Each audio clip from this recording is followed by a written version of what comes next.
dañ ko war a xam li njëkk mooy nga xam-xam dafa war a wér te wóor bu jàngante fexeel ba. Vraiment ñu ngi rafetlu suñu teewaay fii am nañ ci contentement bu baax ñu ngi rafetlu initiative bi tamit parce que genre forum yu mel nii dafay permettre ndongo daara yi ak seen waajur ñu xam ci seen localité yan centre de formation wala yan structure de formation ñoo fi nekk ak tamit ci yan métier lañuy tàggat xale yi. ñun suñuy formation 3 cycles yoo xamante ne bokkul la am nañ niveau BP yooyu ay filière industrielle moo ci am BP électricité BP mécanique auto BP dessin bâtiment BP ouvrage métallique yooyu la ñu am pour le niveau BP. boobu condition d'accès bi il faut au minimum nga am le BFM mën nga am le BFM après comme mën nga dem ba terminal ak yooyu noonu mais niveau requis bi au minimum il faut nga am le BFM waaw loolu nga fay duggee bu ci BEP yi léegi bu fekkee CAP bi la boobu am nañ 2 secteurs yu différents am nañ CAP industrie comme am nañ CAP des métiers de l'économie familiale et sociale. Pour le CAP de l'industrie, nous avons l'électricité, le dessin bâtiment, la mécanique auto et l'ouvrage métallique. Et maintenant, pour les métiers de l'économie familiale, nous avons l'habillement et la restauration. Et maintenant, nous avons également ce qu'on appelle le cycle attesté. Moi, ñi nga xamante ne seen jàng c'est à partir de 5e la yam 6e CM2 wàcc jëm suuf ñooñu mooy cycle attesté comme ñi nga xamante ne tamit jànguñu amuñu chance toog ci banc wu école ñooñu tamit ci cycle attesté lañ leen di orienté. bu boobaa am na menuiserie bois am na menuiserie métallique am na artisanat mooy coupe cuisine travail manuel ak teinture loolu la ñuy def ci artisanat waaw yooyu lañ fa am ak menuiserie bois. am nañ partenariat boo xamante ne nii mairie bu Bargny ñoom élèves yi dañ fiy ñëw en fait ñu may leen ay bourses après ñu orienté leen vers centre yu mel ni comme suñu centre yi vraiment daaw am nañ ci ay élèves yu bari. Nous ne pouvons que remercier l'initiative et dire que quand on a eu vent donc de l'information, on était tout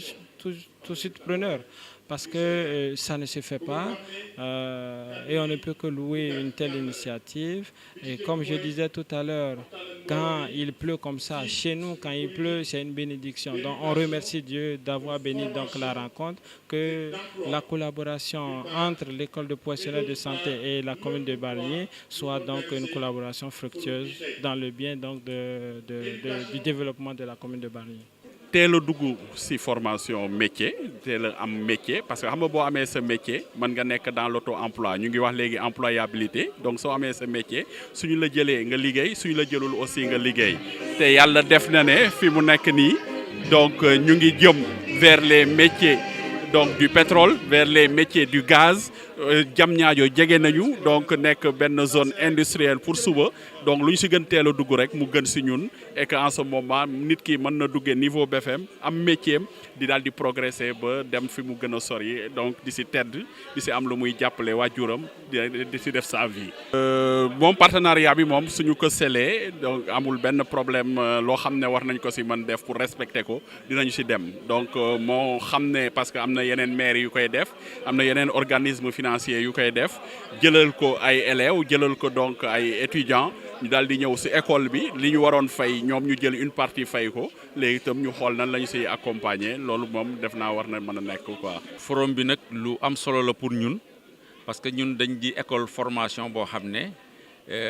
dañuy assurer la formation initiale aux jeunes yi nga xam ne am nañ BFM te bugg ñëw dugg dans le métier de la pêche ak ñi am baccalauréat ñëw bugg a doon ay techniciens supérieurs moo tax maire bi mu ñu ko waxee ñu sawar ci lool pour ñëw accompagner ko wax suñu école ci yan anam la fa nit mën a duggee ak soo fa génnee fan nga mën a dugg ba mu indi la njëriñ yow ak sa njaboot. école bi ñun ci ñaari anam nga fa mën a duggee soo amee BFM soo ñëwee day ñu ngi njëkk organiser benn concours national boobu mois de mai lañ koy def boobu ku fa admis dañ lay jël en charge état bi moo lay jël en charge di la fay bourse nga def fa ñetti atu formation soo génnee agent technique ngay doon yaa ngi évoluer yaa ngi liggéey ci quai de pêche yi yaa ngi liggéey ci entreprise yi yow yaay doon qualiticien xam nga ku wax jën wax qualité ak hygiène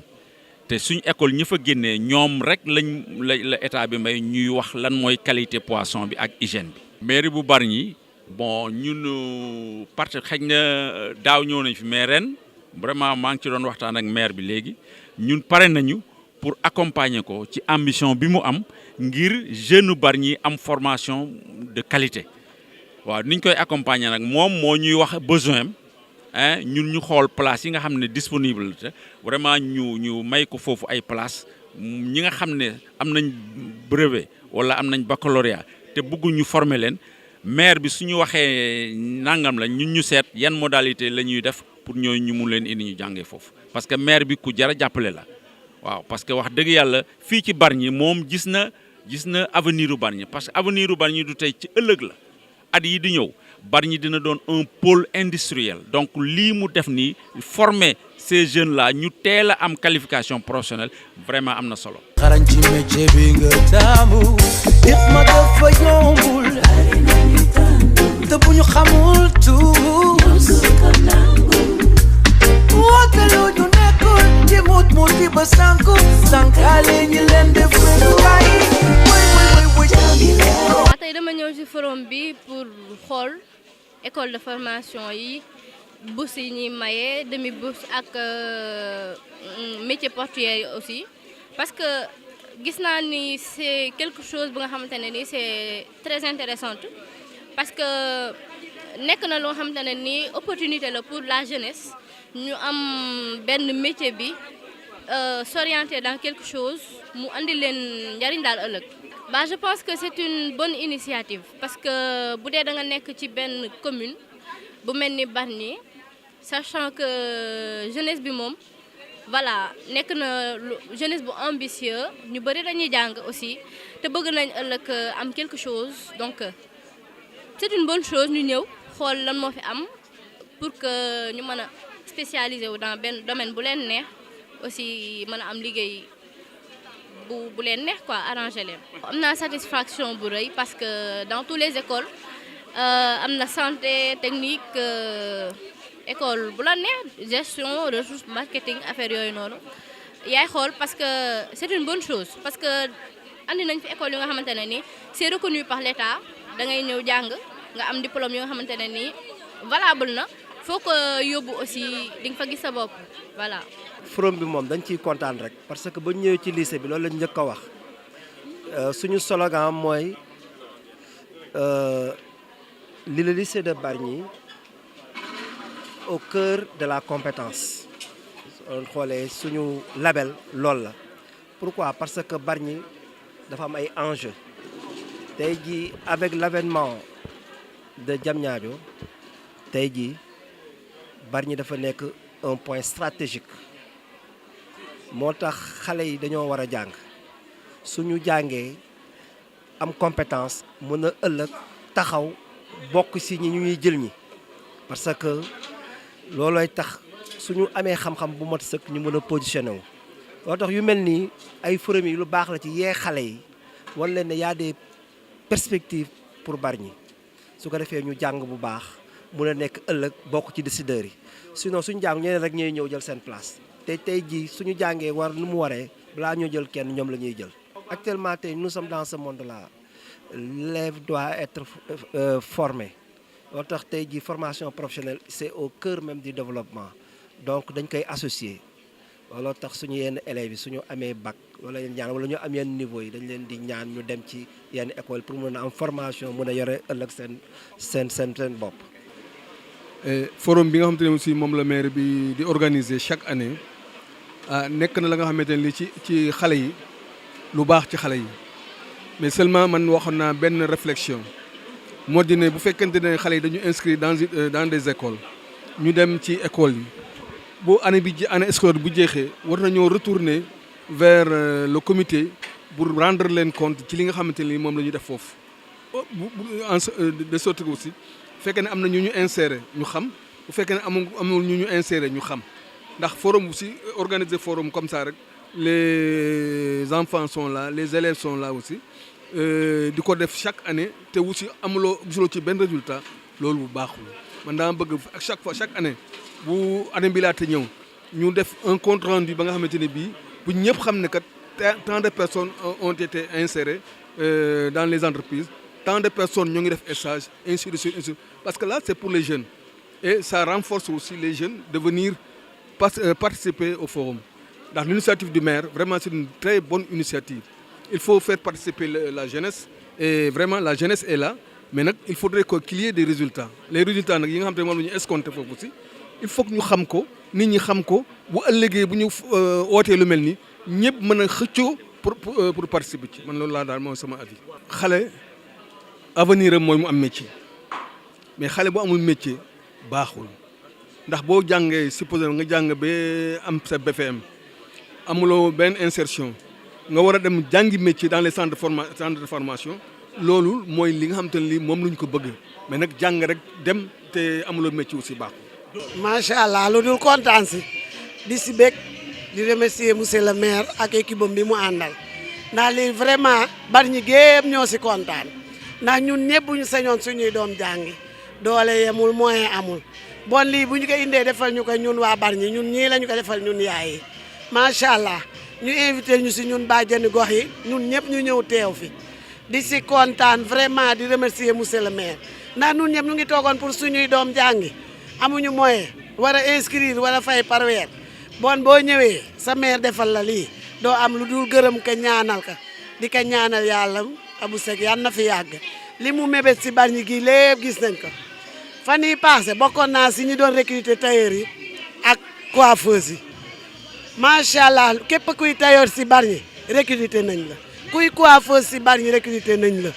démb lañ doon réunion fi saal barke démb coiffeuse yi démb tailleur yi ñaar réunion yëpp maa ngi fi woon vraiment projet yi mu teg pour jàppale leen ñun ñëpp kontaan nañ si mu ànd see ay bailleuram yu koy jàppale bu jógee nag taxaw pour jàppale Bargny jàppale doon Bargny loolu Bargny gépp ñoo si kontaan parce que ñun Bargny la ñu dëkk moom la ñu am kon monsieur le maire bu jógee am initiative bii moo équipe am bi mu àndal ñun ñëpp dañ si kontaan di ko ñaanal yàlla li mu sumba nii yàlla nag si yàlla jàppale yal na ko yàlla jàppale ba lépp sotti si barke yonent bi ndax ñun xam nañ ne am na yéene ji am na xol bi te ñun loolu la ñu bëgg ndax ñun amuñu lu dul Bargny kon ku jóg pour Bargny jàppale Bargny liggéey Bargny macha allah dañ siy kontaan abu ñu ngi kontaan si moom di ko ñaanal. wallaahi macha allah kontaan parce que xale yi Bargny fi mu toll nii ku si semé si yow la macha allah ndax jóg na pour xale yi am métier jóg na pour xale yi daan seen doole jàppale seen i waajur jóg na pour xale yi jàng am seen diplôme jàppale seen i waajur te waajur loolu la am si doomam macha allah bon lii daal ñun ñëpp ñoo si kontaan xale yi aussi kontaan nañu macha allah parce que ñoom ñëpp mu ngi ne di instruire kon daa maire bi yal na fi yàgg te wér projet mi yal na si yàlla jàppale bëgg na bàjjeni gox yi mu ngi ñuy jàppale te yàlla tax.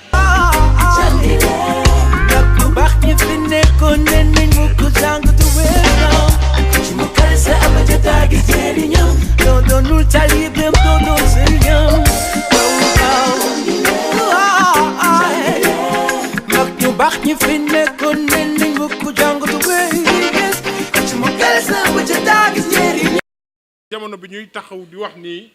mat na plus d'une centaine d'élèves yoo xam ni ñoo leen di jël en charge intégralement par le budget de la mairie ci école Bargny. C'est vrai dans un parcours léeg-léeg dina am ay rëq-rëq ay situation sociale en tout cas ay régions yu bëri yoo mën na xam ne mën na justifier que nit ci parcours am lu koy gàllankoor mais c'est pas parce que mënul jàng comme ñeneen ñi loolu ñu ngi koy def te depuis ñu koy def gis nañu ne dëgg xale yooyu ñu ngi góorgóorlu parce que xam nañu yaakaar ji seen parents yi am ci ñoom ak li nga xam ne communauté bi moo ko investir ci ñoom. beneen bi mooy appui pédagogique et c'est def nañ ko fi chaque année accompagner les parents d'élèves subventionner les écoles loolu yëpp certainement moo indi résultats yi nga xam ne am nañ ko ci Bargny 2014 c'était 34% primaire laa bëgg a wax 2015 c'était 60% 2016 c'était 59% ba ren bi ñu nekk nii xam ne on a encore baissé on est à 49 virgule quasiment 50%. loolu mooy wane ne relâchement chez Pape Sarr il faut ñu gën a taxaw bon ba ñu defoon 34% ba 60 ñu dellu ci gën a progresser te am naa yaakaar parce que engagement wu communauté éducative ak les parents dinañu permettre ñu mën a franchir ce cap aisément et même au-delà l'objectif de 80% dañ ko war a mën a am ci Bargny parce que ñun moom la ñu bëgg. beneen bi mooy ñu gërëm remercier ki nga xam ne ni mooy le proviseur ak résultat yi nga xam ne am na ko cette année 54% am nañu ko ñuy rafetlu liggéey bi nga xam ne def nga ko di la dalal jàmm fii ci communauté bi di wax ne ensemble nañu gën a ànd pour renforcer les défis mais il faut it ñu wax lépp BFM le taux est relativement bas cette année 40% yeggu fa donc il y a un défi un challenge boo xam ne ni il faut ñu def ko BFM su ma retracer loolu yëpp c'est pour wane ni benn chaîne la primaire lay jógee avant même primaire parce que activement ñu ngi liggéey pour am préscolaire fii ci Bargny foofu lay jógee dem ba vers la formation loolu ñun ñëpp ñoo ko bokkandoo élèves parents d'élèves et communauté éducative mais gëm naa ni bon yi ñu def incha allah bu ñu poursuivre ces efforts daañu ci arrivé mais yemul foofu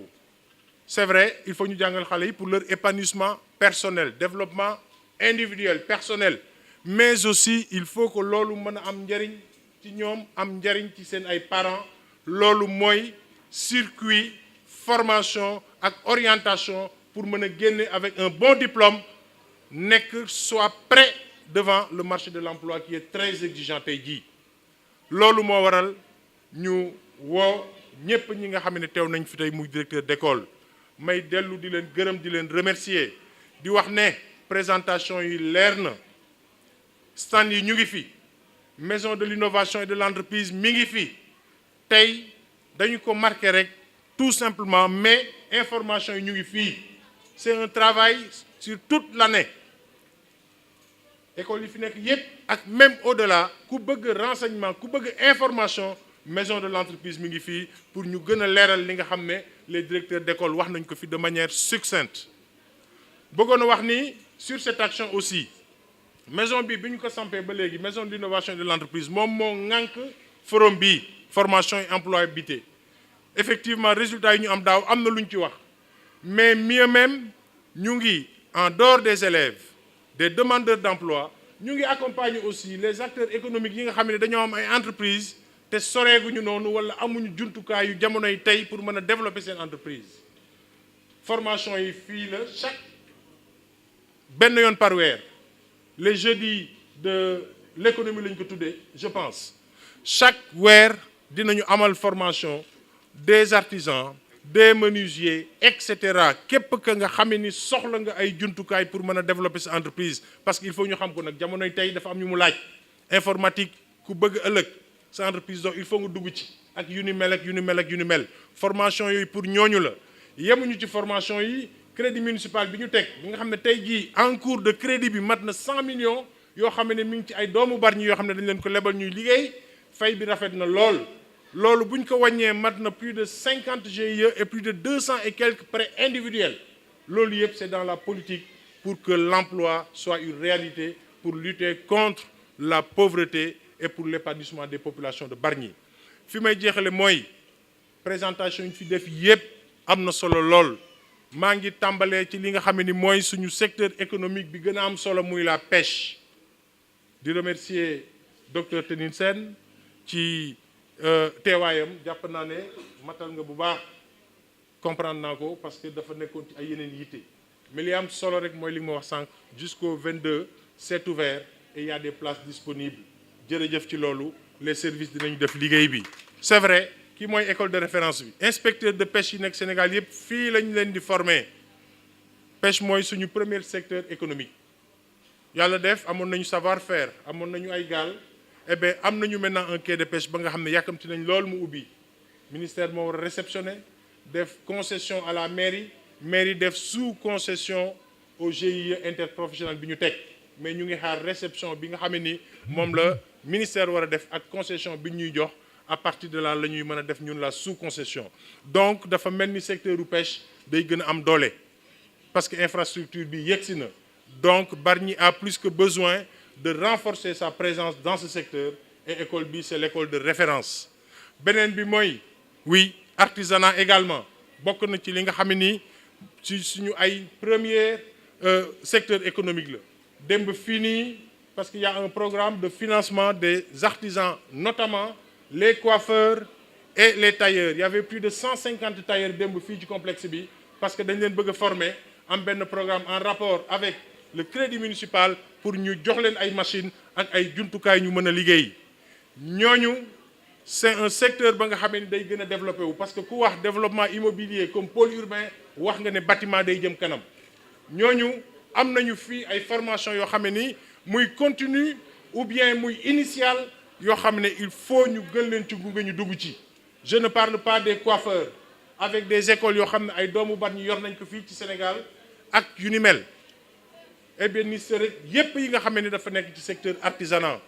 bëggoon a wax ni it la même chose développement bi am fii portuaire daf ci am solo ak logistique ak transit ku wax port wax logistique ku wax port wax transit ku wax port wax transport ku wax port wax métier portuaire. La directrice mi ngi ci yoon bi conditions de circulation yi moo metti mais ils vont venir exposer te bëri nañ fa lool ay élèves yoo xam ne dugg nañ fa daaw plus d'une 60aine. Donc secteur yooyu de manière très claire day développé wu fii ci Bargny. Métier tertiaire aussi dafay développé wu hôtel mi ngi fi emploi administratif mu mel ni tous les secteurs d'activité sont bien présents. Damay faral wax ne avant dañu doon fecc ci benn tànk moo doon essentiellement pêche. Une économie reposant sur un seul pilier day fragile. Maintenant, la diversification des piliers économiques sont en marche. Lenn moo des ñun collectivité ñun parents d'élèves ñu préparer suñu ay doom ba li nga xam ne moo fiy ñëw di ay opportunité ñu mën a pare mën ci profiter ngir seen bopp ngir boppu seen ay parents ngir boppu ngir kii intérêt Bargny ak Sénégal. Ci gàttal loolu laa ci bëggoon a wax. Di encourager les élèves ci début d'année bi ñu nekk di leen encourager les maîtres li ñu leen wax loolu la les parents loolu mooy le choix en tout cas le chemin de la réussite volonté. Vraiment di remercier nos délégués di remercier les présidents de conseil les bàjjenu gox les ASC parce que information yi ñuy wax fii bu duggee ci koñ yi ñoom ñoo ko fay dugal. moo tax ñu tànn quartier bu nekk ña fay toogal dëkk bi. Pour lépp loo xam ne dafa war a wasaarewu ci biir quartier yi ñoom ñu dugal ko fa ñu ngi leen di gërëm di leen sant di remercier bàjjenu gox yi damay wax ne c'est un métier bénévole et ils font un travail extraordinaire ñu ngi leen di gërëm di leen remercier ngeen permettre ma nekk ma mujj ci vraiment les écoles ñu ngi leen di gërëm on est ouvert pour suivre le partenariat forum bii dañ ko bëgg institutionnaliser chaque année ñu samp ko defoon nañ ko daaw c'était le ministre Dame Diop. ren ji d'ailleurs parce que nee na forum la contrainte moo ko téye bien sûr mi ngi conseil des ministres loolu moo tax mënu fi teew tey 3FPT suñu ay partenaires la ñu formation yu bëri daaw ñoom ñoo ko jël en charge tey ay contraintes moo tax mënu ñu fi teew li am solo mooy un partenariat solide ñu ngi leen di gërëm ñu ngi leen di sant di ñaan yal nañu yàlla may une année scolaire profitable à tout le monde jërëjëf. tey mooy woon deuxième édition. boo xam ne la municipalité organisé na ko fii si Bargny muy forum de l'employabilité des jeunes loolu mooy maanaam dañu maire bi xam nga day anticiper si ay actions yoo xam ne ñëwagul xam nga ne fii ñu toll nii am na ay coppite yu rëy yoo xam ne am na suñu gox bi loolu moo tax municipalité bi ne na anticiper ñu jël les devants comme ni ko nasaraan bi di waxee mooy maanaam xale yi xam nañ ne ay atu jamono jàng lañ nekk. Donc jàng yëpp surtout la formation professionnelle waaw surtout la formation professionnelle si kaw loolu moo tax tey ñu convier une quinzaine d'écoles de formation ñu war a ñëw fii def exposé pour que suñu doomi Bargny ñu mën a leen introduire si formation yooyu donc loolu moo waral tey ñu woote ndaje mi. Les directeurs des écoles de formation ñu wuy si les parents d'élèves wuy si les bàjjenu gox wuy si les présidents de conseil de quartier ñu wuy si les délégués de quartier wuy si également les élèves les étudiants ñëpp wuy si ñu xam ne loolu njëriñ bu rëy la si askanu Bargny ndax port mu ngi taxaw pôle urbain mu ngi taxaw il y a beaucoup d'industries qui sont sur la place il y a une vingtaine de sphères ministérielles qui sont installées ici dans le périmètre communal de Bargny je veux dire le pôle urbain de Diamniadio donc loolu lépp tax na tey ba doomu Bargny il faut que ñu positionner ko mu am formation loolu moo waral tey ñu invité école yi pour que doomu Bargny ñëw école expliquer leen ñu comprendre ku nekk tànn formation boo xam ne war nga ko def te ma xamal ne si kaw formation boobu municipalité bi moo si dugal loxo mooy jàppale doomu Bargny fayal leen ay formation ba xale yi mën a am seen diplôme ëllëg bu ne liggéey taxaw na ñoom ñu mën a tàllal seen diplôme comme ça ñu bokk si ñëy njëkk a seddu loolu moo waral tey forum bi tey kii bi la woon rek di wan ne au niveau de la maison de l'entreprise bi suñu doomu ndey su yor day continuer fi mu nekk une semaine day continuer maire wax na ko sànq fii ba le 22 surtout en ce qui concerne les écoles portuaires fii ba le 22 day continuer donc ñu lance un appel solennel à tous les étudiants de Bargny à tous les enfants de Bargny ñëpp képp koo xam ne bëgg na def formation na ñëw rapproché wu si MEIE fii su jot nekk fii ñuy wax centre socio El Hadj Ndiouga Dieng mu ñëw inscrire balaa le 22 pour que mu mën a bokk si école de formation yooyu mu mën a am métier te di rappeler ne les formations n'est-ce pas sont nombreuses am na xale ñu xam ne am na niveau bac am na niveau BFM am na niveau également CFE am na sax niveau koo xam ne jàngul par exemple daaw am nañ 70 élèves yoo xam ne dem nañ dans les métiers portuaires def nañ fa ay formation ay conducteurs d'engin ay permis ay conducteurs de grue donc ay transit donc yooyu yëpp kon bépp doom Bargny profil bu nekk war boo ñëwee fii dinañ la orienté ba nga am métier am formation boo xam ne ëllëg di nga ko mën a yor di nga ko mën a gànnaayoo mu nekk yow loolu sa sésame pour trouver liggéey incha allah fii si Bargny. doonu talibem doodol sëriñam ba nga xame ne jàngo animé dëndël nga ay alliwe amoo li jaasa yaa ngi soog a door bëgg ko te ponkalu docteur ko opéré mbakanam jaare fa far